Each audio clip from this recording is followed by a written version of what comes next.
Assalamu alaikum to all Solidity developers. Hope you guys all are fine and doing good. So today this is going to be our 15th lecture on Ethereum smart contract programming. और आज के जो है वो lecture में हम बहुत सी एक नई चीज़ पढ़ेंगे, ठीक है, विजिबिलिटी लेवल के हिसाब से। और अगेन बहुत important course for solidity development for web 3 application, और किस तरीके से एक डैप किस तरीके से बनाई जाए, कंप्लीट डैप। ऑब्वियसली अभी तक हमने एक काफ़ी स्मार्ट कॉन्ट्रैक्ट ज़रूर लिखे हैं, लेकिन अभी हमने एक कंप्लीट डैप नहीं बनाई है। और उस डैप बनाने के लिए एक प्रोसेस होता है पूरा। सॉलिडिटी आएगी, फिर हम फ्रंट एंड की तरफ जाएंगे, फिर उसमें बैक एंड में सॉलिडिटी के स्मार्ट कॉन्ट्रैक्ट को इंटीग्रेट करेंगे। तो अभी जो है वो हमें चीज़ें सीखनी है, ठीक है। तो पेशेंस रखें, आराम आराम से सारी चीज़ें सीखेंगे। बहुत अच्छा रिस्पॉन्स आ रहा है, ठीक है। जो भी मैं असाइनमेंट देता हूँ आप लोग बहुत अच्छे से करते हैं और बहुत पैशन से करते हैं, ठीक है। तो ये एक मेरे लिए बहुत जो है ना बूस्ट है, ठीक है। तो अच्छा जी, ये बात हो गई। और जिस तरीके से हर लेक्चर में मैं सबसे पहले जो है वो ग्रुप में जाता हूँ, और लास्ट लेक्चर में जो भी कमेंट्स आए हुए होते हैं या जो भी मैंने असाइनमेंट दिया होता है तो मैं उसको देखता हूँ एक एक करके, और फिर जो है वो हम आज का लेक्चर शुरू करते हैं। तो सबसे पहले ग्रुप में चले आते हैं हम, और बिल्कुल ग्रुप जो है वो ये रहा। तो लेक्चर नंबर 14 में हमने क्या पढ़ा था? हमने इनहेरिटेंस पढ़ा था, ठीक है। और मैंने एक असाइनमेंट दिया था। आई थिंक लास्ट लेक्चर तो मैंने कोई असाइनमेंट नहीं दिया था। सेकंड लास्ट लेक्चर जो हुआ था हमारा, उसमें जो है वो मैंने एक असाइनमेंट दिया था, और उस असाइनमेंट को काफ़ी लोगों ने सॉल्व किया था, ठीक है। और कुछ मैंने सजेशंस दी थी उस असाइनमेंट के सॉल्यूशन के ऊपर, ठीक है। तो वो भी देख लेते हैं। और कोई असाइनमेंट तो मैंने नहीं दिया था लास्ट लेक्चर में, लेकिन हम जो भी कमेंट्स आए उसको एक एक करके देखते हैं। तो आई थिंक ये लेक्चर नंबर 14 है और बिल्कुल खुला हुआ है। तो चलें कमेंट्स को देखते हैं, और फिर आज का लेक्चर जो है वो हम इसके बाद स्टार्ट करेंगे। सर काइंडली प्लीज़ हमें प्रेडिक्शन से रिलेटेड यहाँ पे ये जो है ये प्रोग्रामिंग से रिलेटेड है ये गाइड हमारी, ठीक है, ये कोर्स।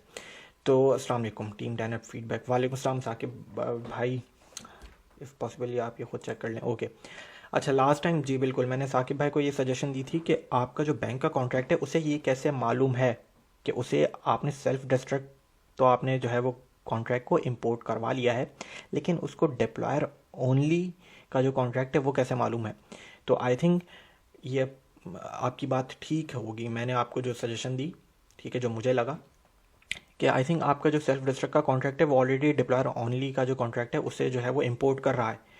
तो आई थिंक ये वर्क कर रहा है, बिल्कुल ठीक काम कर रहा है, क्योंकि इन्होंने मुझे लिख भी दिया कि सर बैंक का कॉन्ट्रैक्ट मैंने पहले वाले एड्रेस से डिप्लॉय किया और सेकंड एड्रेस से डिस्ट्रॉय करने की ट्राई की है और एरर आ रहा है। तो इसका मतलब है कि आप बैंक के कॉन्ट्रैक्ट के अंदर अगर सिर्फ सेल्फ डिस्ट्रक्ट का कॉन्ट्रैक्ट ही इंपोर्ट कर रहे हैं तो ये भी ठीक है, क्योंकि सेल्फ डिस्ट्रक्ट का कॉन्ट्रैक्ट को पता है कि मैनेजर कौन है डिप्लॉयर।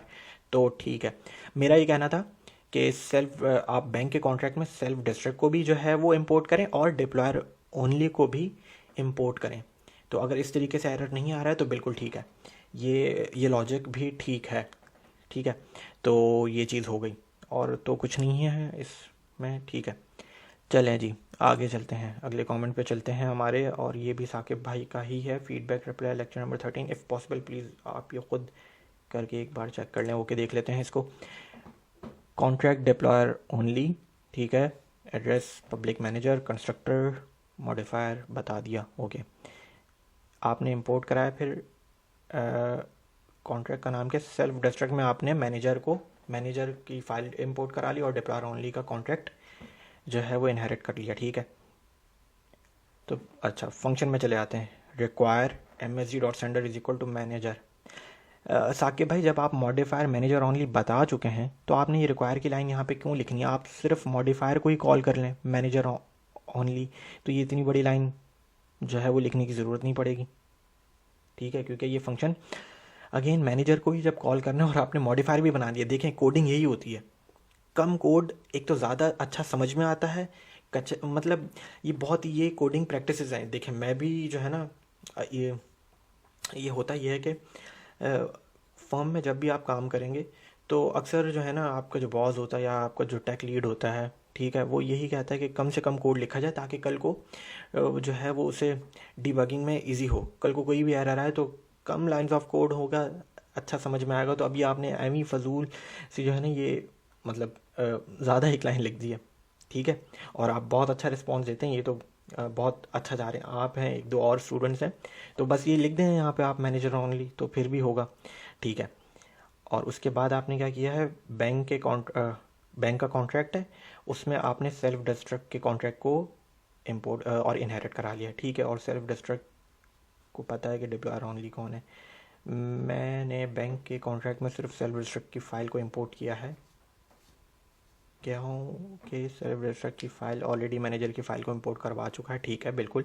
और मैनेजर के फ़ाइल के तमाम फंक्शंस तो यूज़ कर रहे हैं, ठीक है। इस केस में सेल्फ डिस्ट्रक्ट की फ़ाइल को जब मैंने सेल्फ डिस्ट्रक्ट की फ़ाइल ये है, ठीक है, जब मैंने इंडिविजुअली इंपोर्ट किया है अपने कॉन्ट्रैक्ट में तो ऑटोमेटिकली कॉल कर रही है, ठीक है, बिल्कुल ठीक है। ये वही चीज़ है जो पिछले कॉन्ट्रैक्ट में आपने किया है, तो बिल्कुल ठीक है। मेरा जो सजेशन था वो भी सही चल रहा था, और आपने जो किया था लास्ट टाइम भी जो आपने किया था वो भी ठीक किया था, ठीक है। और ये जो आज आपने किया बिल्कुल सही किया आपने ये भी चीज़, और आपने रिज़ल्ट भी दिखाया इससे पिछले वाले।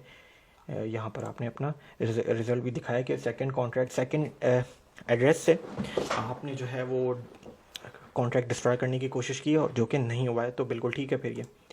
अच्छा, अब आगे चलते हैं। Hi sir,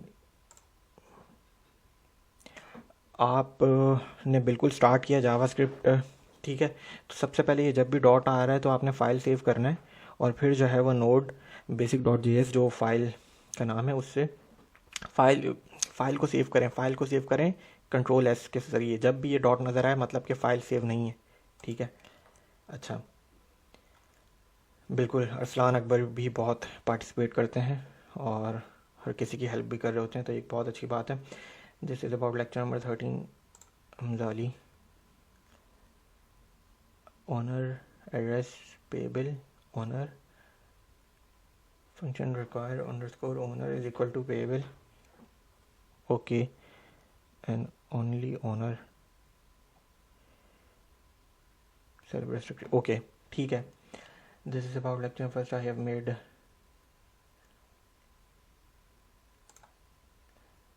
I have told owner I already told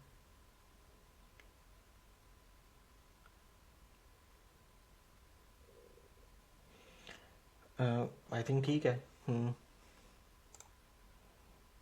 okay, आगे चलते हैं। कहने ट्रेडिंग, ओके, लेक्चर नंबर 13 पर चलते हैं। बैंक का कॉन्ट्रैक्ट है kill public require MSG dot sender self destruct modifiable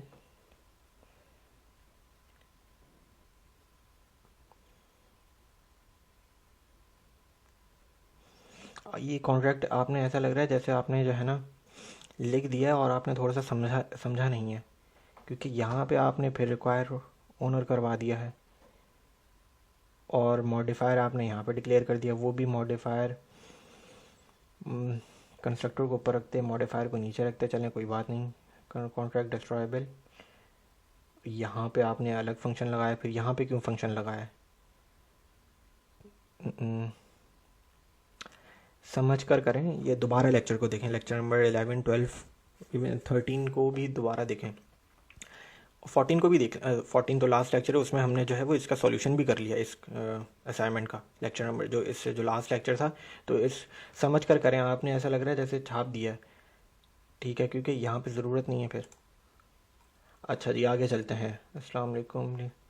guide में अपडेट करवा दें, ओके भाई, ओके, करवाते हैं गाइड में अपडेट। मुझे मालूम नहीं था कि गाइड में अभी तक अपडेट नहीं हुआ है, ठीक है, तो मैं ऐड करवा देता हूँ साकिब भाई। It with self destruct contract,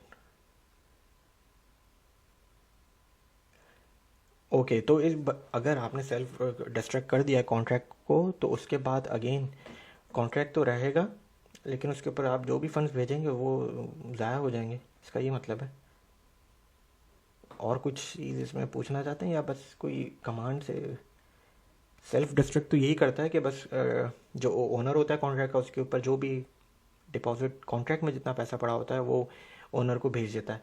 और बाकी जब कॉन्ट्रैक्ट डिस्ट्रॉय हो जाता है तो फिर वो बिल्कुल ही एक यूजलेस कॉन्ट्रैक्ट हो जाता है। अब आप उसके अंदर डिपॉजिट कराएं कुछ भी हो, वो आपके फंड्स लॉस ही होंगे, ठीक है।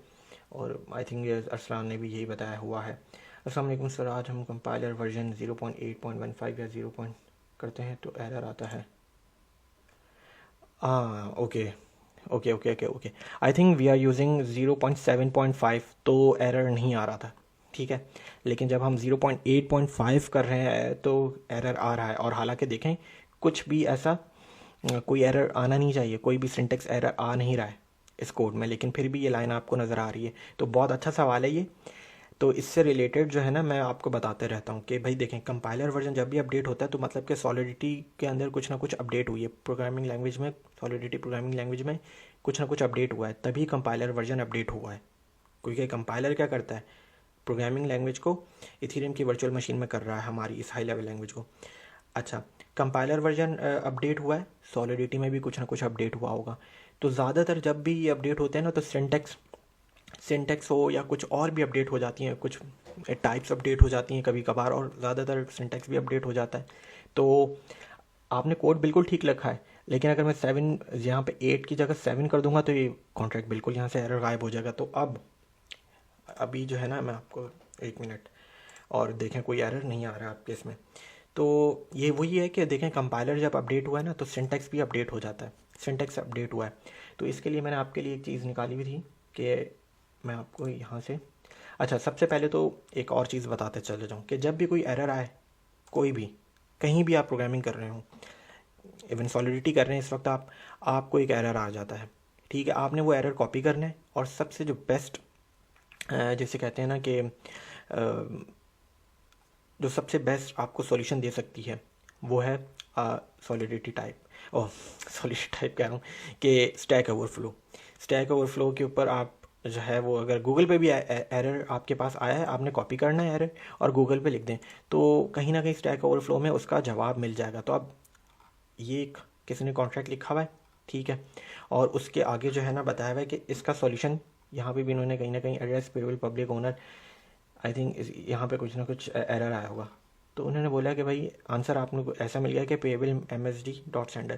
तो अब ये क्या वजह है ये मैं बताता हूँ कि आप रैप कर दें इस तरीके से तो ये एरर सॉल्व हो जाएगा। लेकिन वजह क्या है इसकी, बेसिकली वजह के लिए मैंने ये चीज़ निकाली है, स्क्रीनशॉट ये पढ़ें कि भाई जब कंपाइलर वर्जन 0.7.5 के अंदर या 0.7 के अंदर, ठीक है, तो msd.sender जो हमारा ग्लोबल वेरिएबल है वो बाय डिफ़ॉल्ट एक पेएबल एड्रेस था। कहाँ तक, 0.7.5 के कंपाइलर वर्जन तक, ठीक है। वो हमारा यहाँ तक, सॉरी, ठीक है, वो msd.sender हमारा एक ग्लोबल वेरिएबल था, और ग्लोबल वेरिएबल तो है वो एक पेएबल एड्रेस था बाय डिफ़ॉल्ट, मतलब कि वो ईथर को रिसीव कर सकता था, ठीक है। पेएबल, बट 0.8 के बाद वो नॉन पेएबल हो गया है, ठीक है। तो इसलिए हमने यहाँ पे ये देखें इन्होंने msd.sender को पेएबल किया है।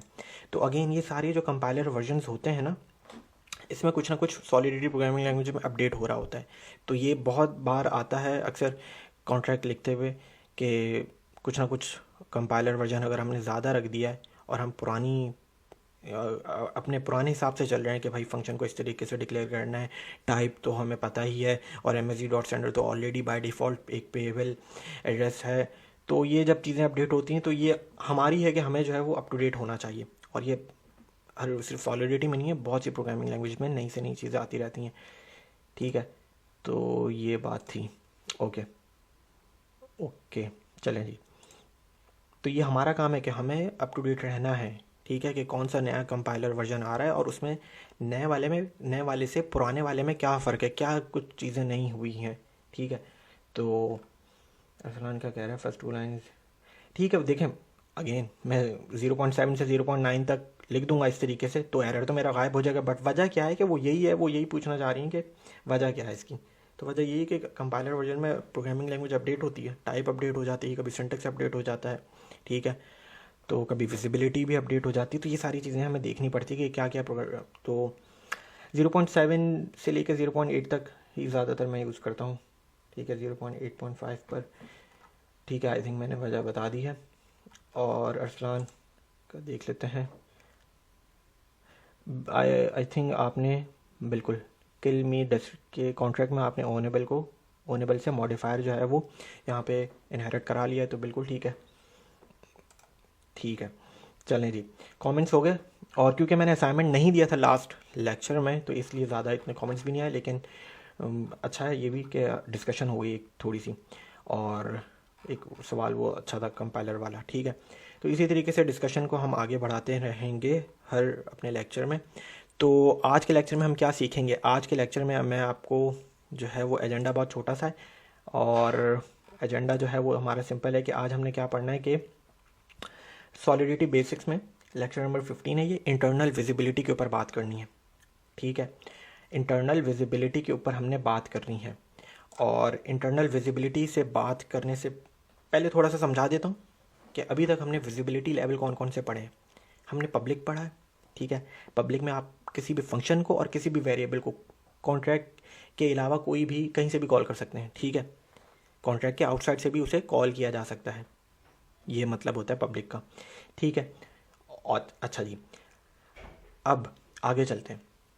प्राइवेट है, प्राइवेट का मतलब प्राइवेट जो हमने विजिबिलिटी लेवल पढ़ा है कि प्राइवेट क्या होता है कि भाई आप सिर्फ कॉन्ट्रैक्ट से ही एक वेरिएबल को या एक फंक्शन को एक्सेस कर सकते हैं, सिर्फ कॉन्ट्रैक्ट के अंदर तक। जहाँ अगर आपने यहाँ पे मैंने चलें एक काम कर लेते हैं, डिप्लॉय कर देते हैं रिमिक्स, इस मैपिंग से थोड़ा खेल लेते हैं। ठीक है, और आई थिंक एरर आया है कहीं, यहाँ पे क्या एरर आया है? ओके, और बैंक में भी नहीं। ओके, चलें जी, डिप्लॉय कर देते हैं और थोड़ी सी बात कर लेते हैं विजिबिलिटी लेवल के ऊपर।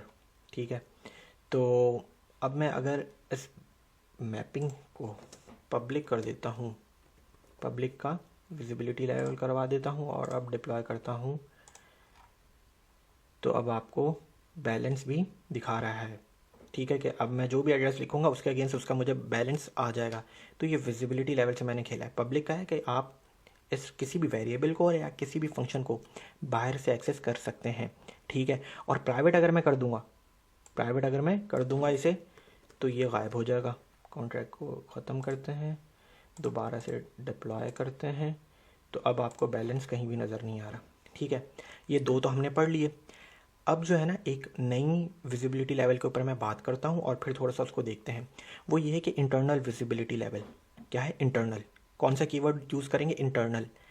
ये है क्या चीज़? ये बेसिकली प्राइवेट की तरह ही काम करता है, लेकिन थोड़ा सा डिफरेंट। दोबारा सुन ले कि प्राइवेट की तरह ही काम करता है लेकिन थोड़ा सा डिफरेंट। किस तरीके से? कि आप जो है वो कॉन्ट्रैक्ट के आउटसाइड से तो इसे एक्सेस नहीं कर पाएंगे, ना चला पाएंगे, ना फंक्शन को ना वेरिएबल को। हाँ, प्राइवेट का होता है कि सिर्फ इसी कॉन्ट्रैक्ट में अवेलेबल है, बैंक के कॉन्ट्रैक्ट में ही अवेलेबल रहेगा वो वेरिएबल या वो फंक्शन। ठीक है, अच्छा, अब अगर मैं इंटरनल लगा दूंगा तो वो इस कॉन्ट्रैक्ट में तो अवेलेबल रहेगा ही, और वो उन कॉन्ट्रैक्ट्स के अंदर भी, अगर ये बैंक का कॉन्ट्रैक्ट किसी और कॉन्ट्रैक्ट में इंपोर्ट हो रहा है, तो वो वेरिएबल उस कॉन्ट्रैक्ट में भी यूज़ हो सकता है, कॉल हो सकता है। ठीक है, ये बात है। इंटरनल का मतलब ये है कि इस कॉन्ट्रैक्ट में भी, और अगर इस कॉन्ट्रैक्ट को कोई इंपोर्ट कर रहा है तो उस कॉन्ट्रैक्ट में भी वो वेरिएबल या वो फंक्शन जिसकी विजिबिलिटी लेवल इंटरनल होगा, हम उस फंक्शन को या उस वेरिएबल को उस कॉन्ट्रैक्ट में भी यूज़ कर सकते हैं या एक्सेस कर सकते हैं। ठीक है, तो ये मतलब है। ये तो मैंने अभी सिर्फ बताया है। तो अब ज़रा जो है वो इसको जो है थोड़ा सा करके देख लेते हैं कि किस तरीके से हम इसके साथ खेल सकते हैं। खैर, इसको प्राइवेट हटा देते हैं।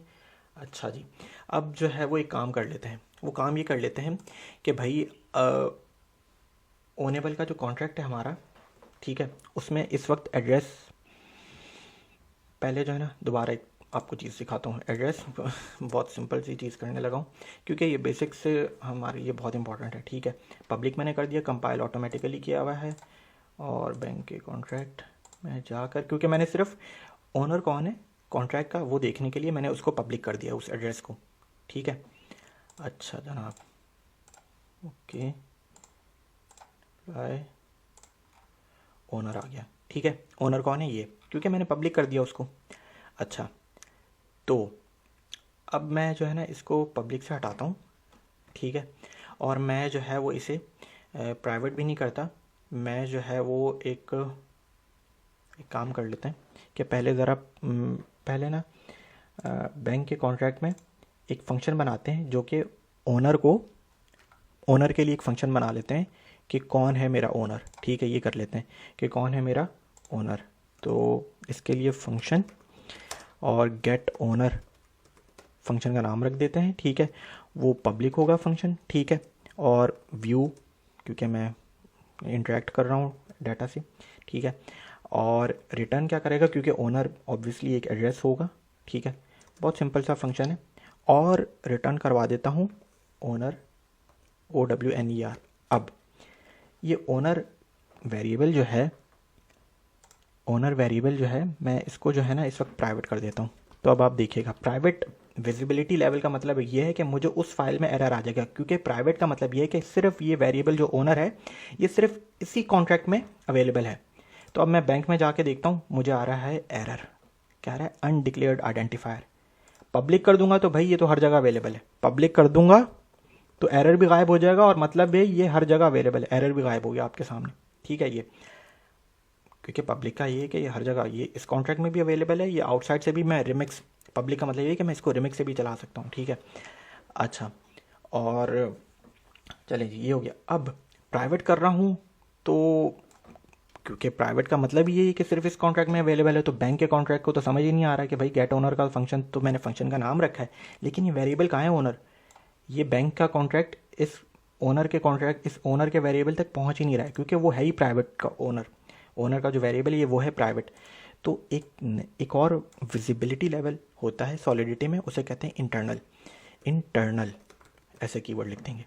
इंटरनल कीवर्ड लिखा है, इसका मतलब ये होता है कि ये जो ओनर का जो वेरिएबल है ये इस कॉन्ट्रैक्ट में भी अवेलेबल है, और अगर इस ओनेबल के कॉन्ट्रैक्ट को अगर कोई और कॉन्ट्रैक्ट इंपोर्ट करता है, जिस तरीके से बैंक वाले कॉन्ट्रैक्ट ने ओनेबल के कॉन्ट्रैक्ट को इनहेरिट किया हुआ है, इंपोर्ट किया हुआ है, तो ओनर का वेरिएबल भी यहाँ पे यूज़ हो सकता है। देख लें, एरर चले गया है, प्राइवेट में एरर आ रहा था, इंटरनल जैसे ही किया एरर गायब हो चुका है, ठीक है।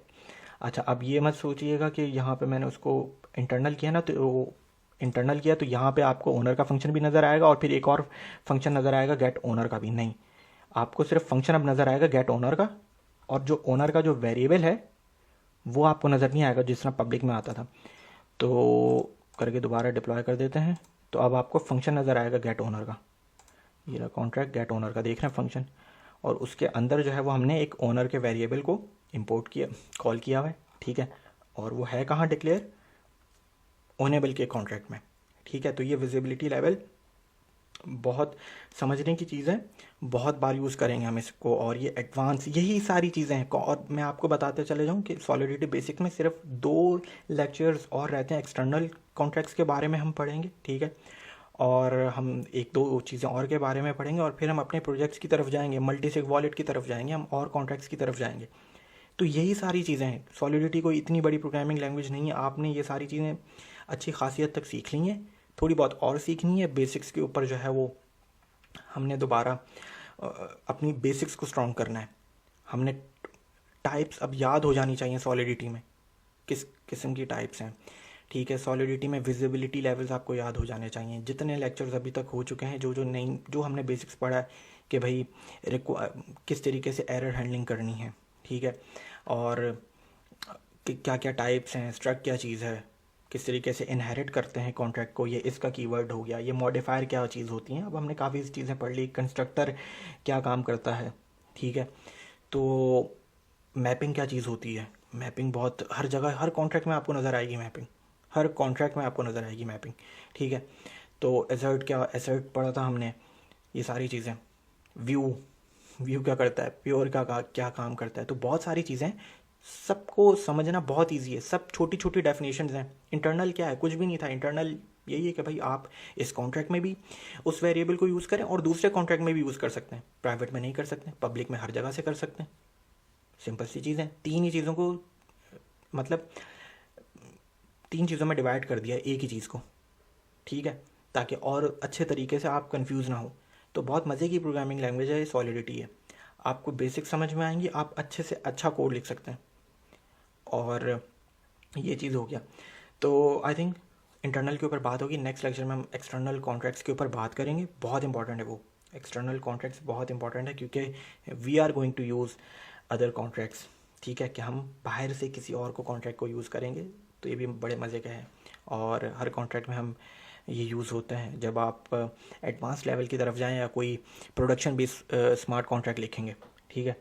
तो ये सारी चीज़ें होगी, बहुत सारी बातें करेंगे नेक्स्ट लेक्चर में। और इस लेक्चर में भी कोई असाइनमेंट नहीं दे रहा हूँ मैं, ठीक है, क्योंकि एक्सटर्नल कॉन्ट्रैक्ट्स के बाद हम अपने प्रोजेक्ट्स की तरफ जाएंगे, और फिर जो है मैं प्रोजेक्ट के अंदर आपको असाइनमेंट्स ज़रूर दिया करूँगा।